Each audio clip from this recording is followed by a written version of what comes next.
आज मैं आप लोगों से शेयर करने वाली हूँ यूपीएससी एनसीईआरटी कौन से बुक को कवर करे और किसको छोड़े।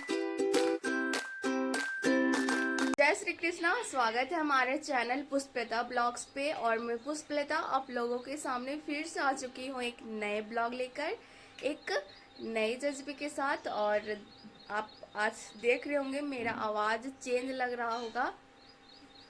तो एक्चुअली आज मुझे थोड़ा हो गया सर्दी, क्योंकि कूलर का डायरेक्ट हवा मतलब चेहरे पे पड़ रहा था, जिसके कारण। तो देखिए फ़िलहाल अभी मैं बना रही हूँ खाना, और खाना में है चावल और सब्जी बनाऊंगी। सब्जी किस चीज़ का? सब्जी आज बनाऊंगी अदौरी का। बहुत दिनों से नहीं बनाई हूँ। आज सैटरडे है तो आज डीपी खाना नहीं खाएंगे। वो एक्चुअली अदौरी नहीं खाते हैं, तो जिसके कारण नहीं बनाती हूँ। तो आज उनका फास्ट है, तो आज सोचे चलो अदौरी का सब्जी बनाते हैं। और इधर देखिए अर्चना को,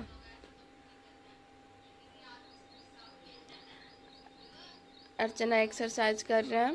चलिए आज का ब्लॉग मैं यहाँ से शुरुआत करती हूँ, और आज हमारे ब्लॉग में आप कंटिन्यू बने रहिए।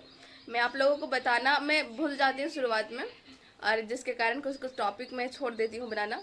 तो बहुत दिनों से किन्हीं का कमेंट आ रहा है, मैं नाम नहीं लूँगी, लेकिन किन्हीं का कमेंट आ रहा है कि यूपीएससी में एनसीईआरटी बुक लिस्ट क्या होना चाहिए। तो आज मैं आप लोगों से शेयर करने वाली हूँ यूपीएससी एनसीईआरटी कौन से बुक को कवर करे और किसको छोड़े। तो चलिए आप हमारे ब्लॉग में कंटिन्यू बन रही है, आपको कुछ नई इन्फॉर्मेशन मिलेगी। और हमारे चैनल पे नए हो तो चैनल को ज़रूर सब्सक्राइब करें और बेल आइकन को दबा लें, नोटिफिकेशन ऑन कर लें, ताकि जितने भी हमारे ब्लॉग्स आए आपके पास नोटिफिकेशन चला जाए और हर ब्लॉग के साथ आपको कुछ एक नया इन्फॉर्मेशन मिले। तो चलिए आज का ब्लॉग मैं यहाँ से शुरुआत करती हूँ। और अभी मैं अदौरी फ्राई कर रही हूँ। इसमें ना अदौरी का ये जो, इसको सबसे पहले इसमें दाल या फिर लौकी और कुछ मतलब सब्जी वगैरह मिला के, टमाटर वगैरह मिला के इसको पूरा पीस के और इस शेप में मतलब गोल गोल शेप में रखा जाता है धूप में। और जब ये सूख जाता है ना तो फिर इसको हम लोग सब्जी बनाते हैं।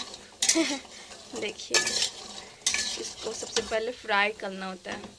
बहुत लोगों को नहीं पता होगा, बहुत लोगों को पता होगा, क्योंकि ये हर जगह प्रचलन में नहीं होता है, बट हमारे झारखंड में इसका प्रचलन बहुत ज़्यादा है। जो भी झारखंड के होंगे उन्हें पता होगा। सो फाइनली खाना वाना बना के और मैं आ चुकी हूँ टेबल पे, खाना भी खा ली हूँ। और देखिए अभी मैं करूँगी हिंदी ऑप्शनल का क्लास। और इधर देखिए यहाँ हमारे भगवान जी, गणेश जी और एक कौन सी दुर्गे माँ है या शायद काली माँ है। और ये है मेरा आज का रूटीन। एक मेरे सब्सक्राइबर थे तो उन्होंने कमेंट किया था कि दी आप अपना रूटीन भी डेली शेयर किया कीजिए। तो देखिए आज ये है मेरा आज का रूटीन। बट आज मैं जिस तरीके से रूटीन बनाई हूँ वैसा आप गलती से भी कभी मत बनाइएगा, क्योंकि अगर आप मेरे रूटीन में ध्यान दे दीजिएगा तो ये देखने को मिलेगा कि आज का रूटीन में सारा का सारा ओनली क्लास है। क्योंकि मेरा बहुत सारा क्लास एग्ज़ाम टाइम में छूट चुका था, तो वो सारा कंप्लीट करना है। तो आज रिवीजन का टाइम नहीं मिलेगा, आंसर राइटिंग का टाइम नहीं मिलेगा, तो आज सारा मेरा क्लास ही देखने को मिल रहा है। तो आपको क्या करना है, टाइम टेबल अगर आप बना रहे हैं तो जैसे हिंदी ऑप्शनल है, मैं यहाँ फिर से हिंदी ऑप्शनल क्लास 2 लिख दूँ। अगर आप यहाँ हिंदी ऑप्शनल एक क्लास किए हैं तो उसके जस्ट बाद उसका रिवीजन डालिए। उसके बाद आप दूसरा क्लास करते हैं तो उस क्लास को करने से पहले फिर रिवीजन डालिए, उसके बाद फिर दूसरा क्लास कीजिए। उसके बाद जब क्लास समाप्त होता है फिर रिवीजन डालिए, फिर आंसर राइटिंग कीजिए। तो मैं आपको बता दूं कि आपका टाइम टेबल एक ऐसा टाइम टेबल होना चाहिए जिसमें क्लास कम रिवीजन अधिक होने चाहिए। एक सब्जेक्ट का रिवीजन कम से कम दिन में 3 बार होने ही चाहिए, जो कि आज मेरा रूटीन में नहीं है। अरे तेरी देखिए इसमें ये स्विच ऑफ होने वाला है, इसमें लगाना पड़ेगा चार्ज लगाती हूँ। तो आपको क्या करने हैं कि टाइम टेबल इस तरीके से बनाने हैं ना कि वो ऑथेंटिक लगे। ऐसा टाइम टेबल नहीं होना चाहिए कि अरे बाप रे कर रहे हैं, पढ़ रहे हैं, ऐसा टाइम टेबल नहीं होना चाहिए जैसा आज मेरा है। ऐसा टाइम टेबल मैं बिल्कुल भी कभी नहीं बनाती हूँ। ये मेरा मजबूरी बस बनाया गया टाइम टेबल है, क्योंकि क्लास मुझे कवर करने ही होंगे। सैटरडे संडे है तो क्लास कवर करने होंगे, क्योंकि फिर लाइव क्लास नहीं कर पाऊँगी। तो ये मेरा मजबूरी बस ऐसा आज टाइम टेबल बनाई हूँ। ऐसा टाइम टेबल मैं बिल्कुल भी नहीं बनाती हूँ। चलिए फ़िलहाल मैं करूँगी हिंदी ऑप्शनल का क्लास, और कुछ इस प्रकार से आप अपना टाइम टेबल बना सकते हैं। रिवीजन, क्लास से पहले रिवीजन, क्लास ख़त्म होते ही रिवीजन, हो सके तो आंसर राइटिंग पे। हर सब्जेक्ट में यही चक्र फॉलो करना है, revision, class, revision, answer writing. Answer writing आप डेली बेसिस पे करते तो कर सकते हैं, नहीं करते तो no problem, but revision is must necessary every day every time. तो चलिए क्लास स्टार्ट करते हैं। एक क्लास करने से पहले आपको एक चोर को दिखाती हूँ कितना चोरी करते हैं। यहाँ कोई आपको दिख रहा है? देखिए कहाँ छुप के बैठा हुआ है ये मिठू। ये हमेशा भटकती आत्मा के जैसे मेरे आसपास ही रहेगा। देखिए अभी यहाँ आके बैठा हुआ है, परेशान करके रख देता है। गुस्सा होता है तो फिर छूने तक नहीं देता है, और जब गुस्सा नहीं रहेगा तो कहीं जाएगा नहीं। बदमाश है ना सुनो, बट है बहुत क्यूट। मिठू मिठू मिठू मिठू मिठू, चलो आ जाओ।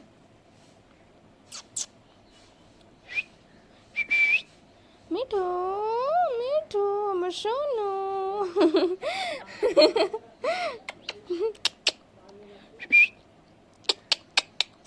तो चलिए क्लास स्टार्ट करते हैं। इसमें अधिक समय बर्बाद नहीं करते, इसका तो काम ही मेरे पास रहना।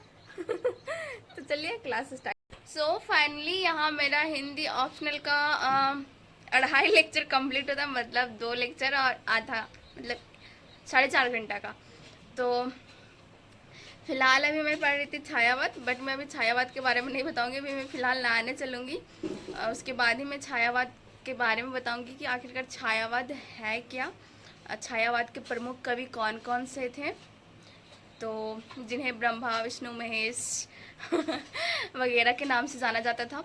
तो फ़िलहाल तो मैं नहाने चलूँगी, बट हाँ एक बात बता दूँ, ये ज़रूरी है कि मैं जो कल व्लॉग में बनाई थी चंद्रयान 3 को लेकर, उसमें मैं आप लोगों को बोली थी कि वो चंद्रमा पे पहुंच चुका है, but sorry, I am really sorry, दिल से माफ़ी चाहती हूँ कि वो मतलब पृथ्वी से लॉन्च हो चुका है, बट वो चंद्रमा के सतह पे नहीं पहुंचा है। चंद्रमा के सतह पे पहुंचने में मिनिमम अगस्त लग सकता है और मैक्सिमम सितंबर लग सकता है। तो फाइनली देख सकते हैं अर्चना लेके आ गए हैं झालमुड़ी। क्या लाए हैं? झालमुड़ी और गुपचुप। और इधर लाए हैं गुपचुप, मिट्टू खा लेगा, जिसे गोलगप्पा भी बोला जाता है, बट हम लोग गुपचुप ही बोलते हैं। और ये भी आ चुका है, धारणा प्रदर्शन दे चुका है मिठू। अरे गधा उसमें कुछ नहीं है, अभी लो इससे खाओ, चलो लो लगेगी।